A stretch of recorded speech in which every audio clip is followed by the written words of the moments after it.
versus vegan.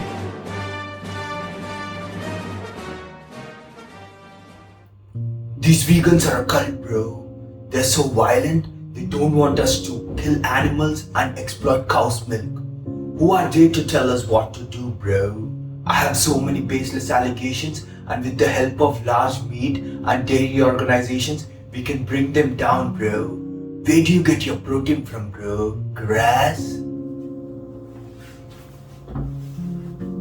Welcome to a brand new series called Bro vs Vegan, where I'll try to debunk some of the myths and misconceptions about veganism. Protein. Good old debate about how vegans are not getting enough protein, or according to some people, not at all. Let's start from the beginning. It's a warm summer evening, circa 600 BC. What is protein? Protein is an essential macronutrient for the body and is formed by building blocks called as amino acids. There are 9 amino acids that we as humans need to acquire them from food. Why do we need protein? We need the amino acids to repair our muscles and bones, and also to help in secretion of hormones and enzymes. How much protein do we need? The National Academy of Medicine recommends a minimum of 0.8 grams of protein per kg body weight. So, if you're 60 kgs, you need about 48 grams of protein. And if you're 80 kgs, you need about 64 grams of protein. Why is too much protein bad for you? Well, your body actually can't store protein after reaching a threshold, and it will simply turn it into fat or energy. There are multiple studies showing a relation between having a high protein diet and cancer. Why is protein from meat bad for you? Reason number 1. Animal protein is related to increased risk of cancer because of their high proportions of essential amino acids that we mentioned earlier, as they will produce high levels of IGF-1 growth hormone that stimulates cancer cells. Reason number 2. Animal protein showcases higher circulation levels of trimethylene N oxide, TMAO, which is a substance that damages your blood vessels and creates inflammation and builds up cholesterol plaque.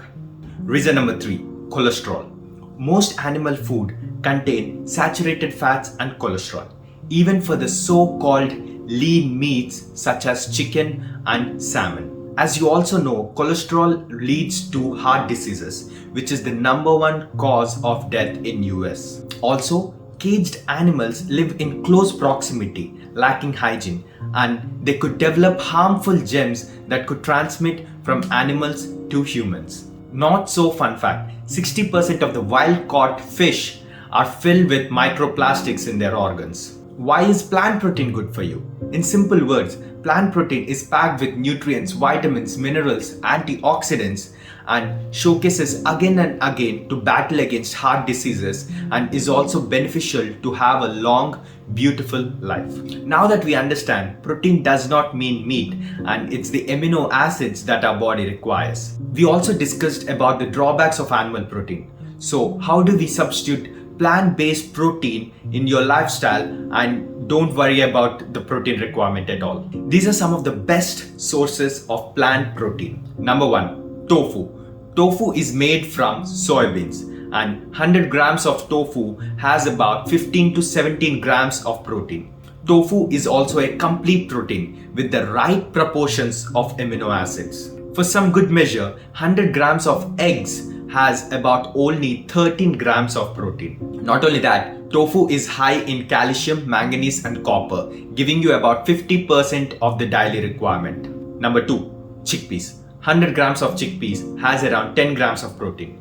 You might think that is low, but actually you can have more than 100 grams of chickpeas, and they're really high in fiber. Similarly, half cup of boiled lentils, red kidney beans and peanuts have around 9 to 10 grams of protein. Number 3, peanut butter. 2 tablespoons of peanut butter has around 10 grams of protein. Number 4, 250 milliliters of soy milk has around 7.5 grams of protein. Those are some low values, bro. I get more protein from the chicken I killed this morning. Bro, let me finish. You don't just eat boiled peanuts out of your pocket, right? People have this misconception that plant-based sources are really low in protein. That's not true.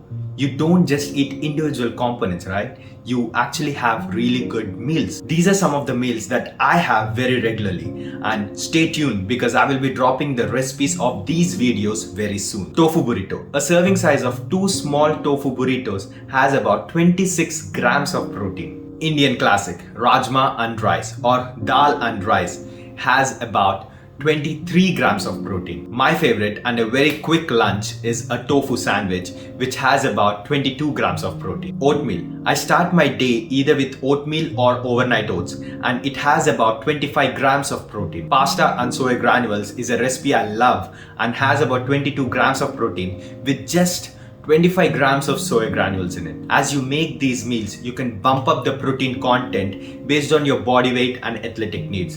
And remember that you don't need tons of protein. Be conscious of what you're eating. Quality of protein has an equal importance as quantity of protein. If you think chickens, goats and cows have higher protein content, remind yourself, what are they eating? Other animals? So, what's up, bro? What do you think about your wild takes? Don't think you already won, bro.